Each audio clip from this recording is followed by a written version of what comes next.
when flying with this new aviation, you will receive Avia tokens. Okay. And then you can do whatever the service that they give you. So you can enter a lounge, you can go to a specific service, or even to a shopping.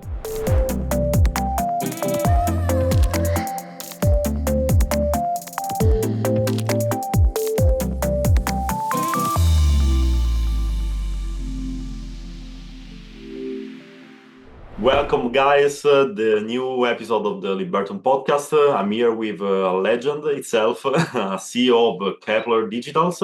Welcome, Yannick. Nice to see you. Nice to see you, Alessandro. Thank you very much for inviting me. Yeah, it's really a pleasure. We are discussing in the before about we are inviting RWA projects and CEOs to discuss how about the RWA space is evolving and going on. So first of all, I'm just curious, and I think the community is curious as well. Can you talk about you? What's your background? What do you get started, and how you end up in the blockchain space? Thank you. Yeah. Okay. So let me try. I can be very long, but I will try to summarize to give more time to other questions.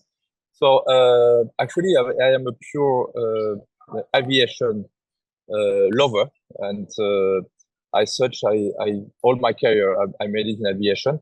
Even before I started studying, I was already a fan of everything that was flying, and I was wondering how this miracle could happen. So naturally, I studied mathematics, I studied aerodynamics, I studied flying commands, I studied avionics, everything that is going to be useful for to make aircraft. So I did aircraft engineering degrees in the renowned schools that France that I had the privilege to join, and from there I started to work for nice brands like Dassault Aviation or Aerospatiale in France. I moved then to Air France, taking care of the maintenance department of the Boeing 737, 747. It was the early stage of my career.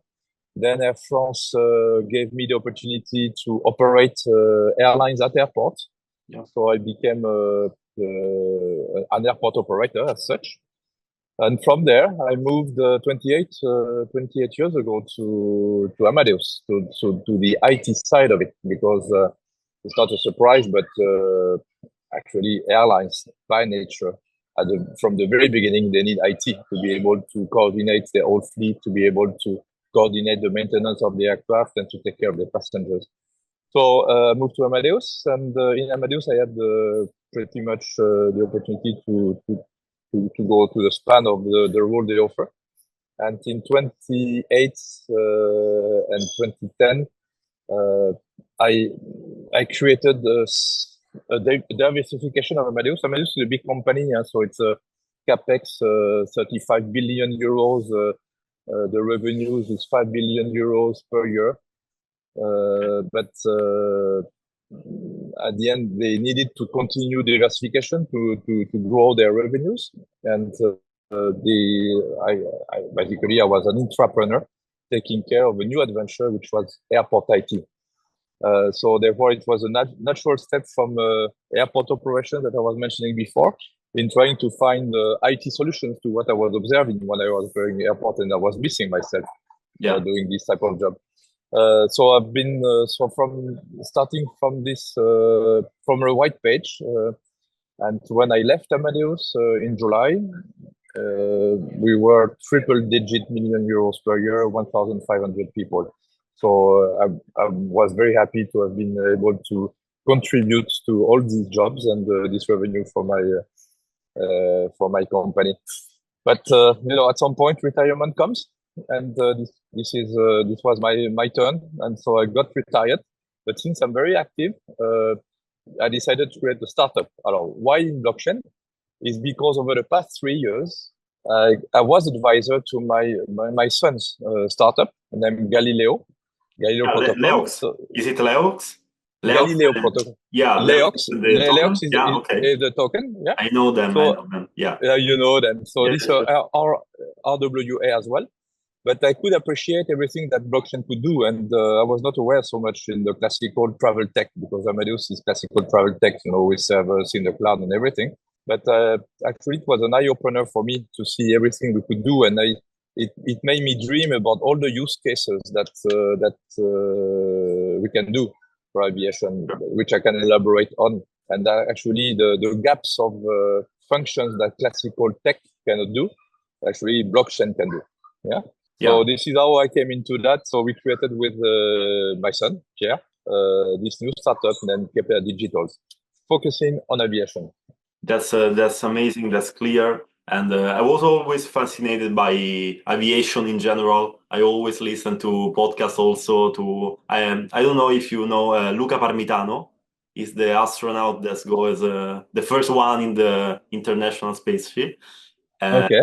He always telling the funniest things about flying, and it's really fascinating. I believe that that's also the future of the transport.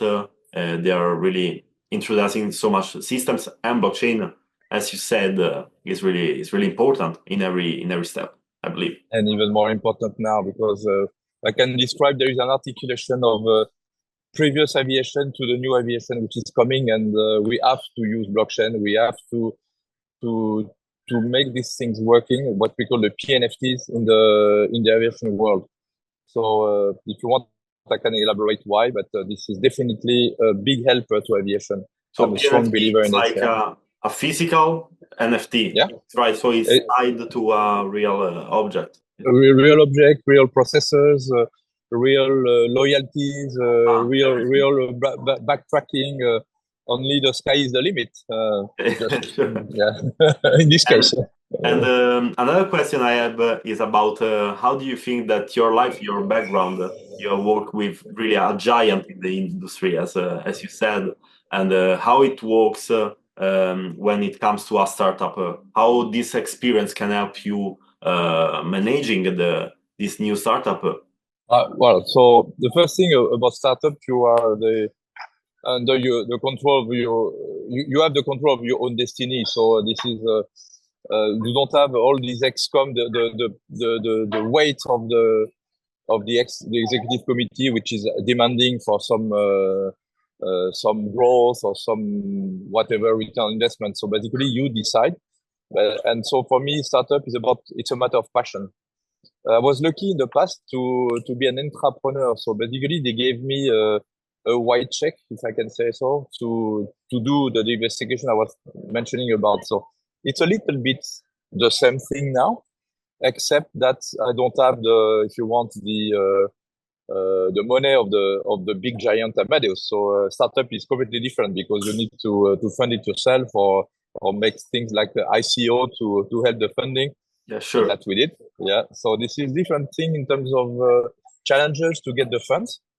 But at the end, I think you can really make an impact when you also engage your previous network and you explain what you want to do. And this is exactly what's happening now. I'm engaging into Kepler people we were working together in the past. So we have a trustworthy, trustful relationship. And then when we explain what we want to do, we brainstorm, we invent the cases. And for me, we have an articulation of the previous and the new aviation. I need to elaborate on that, and you'll understand why it's so important now, especially in the years. So first of all, the aviation has been working on the same type of activities, same type of aircraft, always working with kerosene. But we have now challenges in front of us. Example, to reduce the CO2 emissions. Imagine 2050, we need to be carbon neutral in aviation. At the same time, between now and 2050, we will more than double the number of passengers flying. So this is quite an adventure to make sure that it happens. So we have this challenge to take care of. The second thing is we have new propulsion coming up. Before it was 100% kerosene. Now you have electricity, hydrogen, SAF, sustainable aviation fuel. All that are new challenges for authentication, for instance. And the last one is the superposition of another aviation coming up that we call the eVTOLs, so the green aviation, electric helicopters or flying taxis. So this is coming for shorter path. For shorter stuff and new use cases. I am as we speak in the UAE. Over there, there are big projects about transporting people from a city center to another city center, from Dubai to Abu Dhabi, for instance, or from one of the islands to the Palm Islands to the city center of Dubai. So if you want, it was not possible before with classical helicopter because too noisy. But now with eVTOL, electric helicopter, it becomes possible. So you will have a new layer of transportation, avoiding traffic jams in big like cities. Something over the oldest layer. Yeah. Exactly. Something new. Yeah. So if you want these challenges to be carbon neutral in spite of the growth of passenger, to be more safe, I forgot to be about this, but this is one of the main use cases that I'm seeing is the traceability of what's happening in aviation. And I'm so in love with this industry that I cannot stand seeing all these issues of safety, of spare part being counterfeited, or diplomas not being sure that they are the real one. So we have to do something about this, and this is where PNFT will take all their roles to make that traceable. Yeah, sure, because people can trust more something new when you really demonstrate with the facts that you are trusted, that you are safer, that you are most ecological. That's important. Exactly. So this new aviation, which is coming up, will be starting flying in 2025, end of 2025, beginning of 2026. What I'm preaching to them is take the good habits with PNST from day one, instead of having to transform your process afterwards, like old aviation has to do. For new aviation, takes the good habits from day one, and this is I start to be decent. I'm happy about this. Yeah, but yeah, I'm happy too. I'm really happy too. That your knowledge is crazy. And talking about the technical part, more degen part, people want to know about the token. So Avia is the token of the Kepler Digitals, and what's its utility and how it can be engaging in the process over the years, of course. So a lot of things. So this is a utility token, as you know. We listed it for the first time on the 12th of November. So we minted 100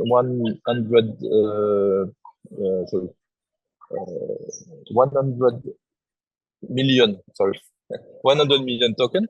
And so this is a fixed supply. So all that we are going to use them as utility token in a lot of cases. So let me give you an example. In classical aviation, you've got the mileage. Yeah.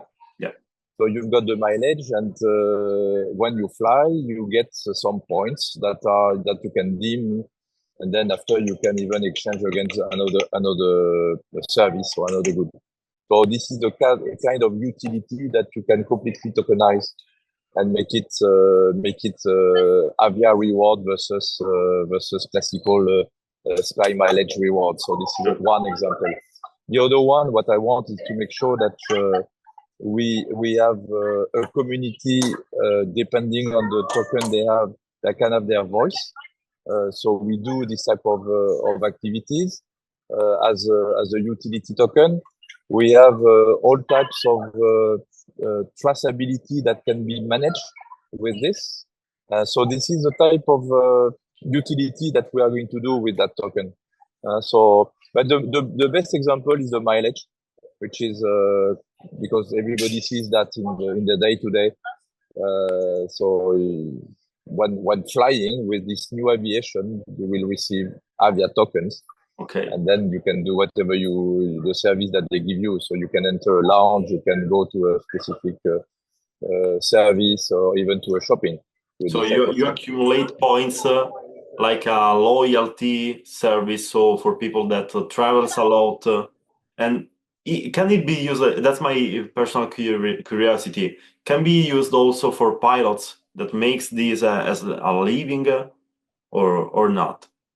or only to customer? So it could be only to B2C or also B2B?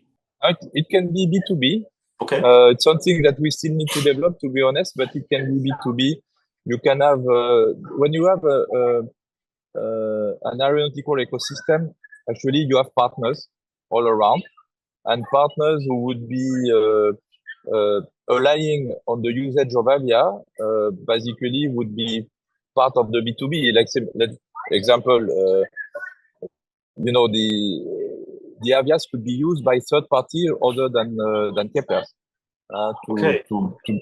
as their own utility token in a way. So give us integrated. Okay. Exactly. Yeah. This is the blockchainization of what things that are existing today observed in aviation. Sure. You've got SkyTeam with the same token. You've got Miles and More, which is another type of tokenization. So, it's all the loyalty cards that you can find all around are a way a token for us. So we can do this type of thing definitely as B2B. The next question is about have you got something already in the making about the partnerships? Have you already talking to some companies that you can of course talk about something about the partnership that you are made, so your network that is growing? The aviation network definitely yes. Even we signed two MVPs. To minimum viable products even before we listed the token. One of these partners is a training center for aviation. Because today, in example, in France, you can find wrong doctors, you have wrong lawyers, they pretend to be, but they are not. But this is the same in aviation, and it becomes more dangerous when you are supposed to be taking care of an aircraft that is going to fly, and you don't have the right training or the right diploma because you wanted to have the job. You can miss. You have to be here. So tokenization of training courses and the diploma is one of the MVPs that we are building with a company named MB Aviation. And there is another one that we are building is with a drone company named Dragonfly Pad. Yeah. Why drone? Because if you want, before the air taxi are flying, there are smaller version of this already flying that we call the drones. Okay. So here you can tokenize what we call the mission of the drone, taking care of all the data captured by the drone via IoT becomes metadata of the PNFT following up the drone mission. So this is the second one, and this is applicable then after to the eVTOL, even to the classical aviation. And I'm discussing very strongly now with for the third case, which is the supplier chain of the parts. So in aviation, you've got multiple outsourcing company, and it becomes an aircraft at the end. But you've got one component of the aircraft that has been built by one company, and then after one sub-component by another company. So therefore, you have an issue of traceability, what's happening here. Okay. So I'm discussing with a company for that, which is they have to be innovative. They have to differentiate themselves from the competition. And this is, with the new generation of CIOs, this is now possible. Before they were a little bit more conservative, but now they want to change things. Yeah, definitely. The greater things that comes in my mind that you are really the first step. You are making the first step in this industry with the blockchain, and so the first mover advantage that we always talked about. That's really serious. That's real here. You're really investing so much, though. So thank you for sharing with us. I'm really happy for this. I don't know if you have any more tips that you want to share with the community, Libertum, Avia. Let us know. Yeah, well, so the team is growing in actually the team is, we have the aviation specialist, so I'm not anymore the only one. So you can see that on LinkedIn, for instance, my classical communication channel is LinkedIn. So I'm embarking people who have as much as I have aviation background with their specialties. So this is to tackle the end user, so the end companies where we are going to sell the PNFTs. And on the other side, the team of Galileo Protocol, the R&D team, is we are synergizing. So we take their technology to apply to aviation. So this is the 30, 40 years old guys team. They know everything about blockchain, and this is I'm so happy to discover this new world with them. I learned from them as much as they learned from me in aviation, I would say. So Yes, this is an a fair exchange partnership. of competencies. Yeah, that's Yeah, really exactly. But yeah. this world is just amazing. So fascinating. Yeah, because there are so many new things every day. It's almost hard to stay updated. So a great team is the main part, in my opinion, also for the great success Exactly. of a project. Yeah. Yeah. And they are all as passionate as I am. So I guess you can feel it. Yeah, sure. I can feel My it. passion. So this is so good for me. So nice to be in that world. Yeah. Thank you so much. You're really a legend for me. So it was really a pleasure, and I hope to update in some months to keep up of the great work you are doing, and can't wait to see the Avia going mainstream. Thank you so much. Okay. Thank you, Alessandro. All the Thank you. best. Thank you. Bye. Bye. Bye. Bye bye.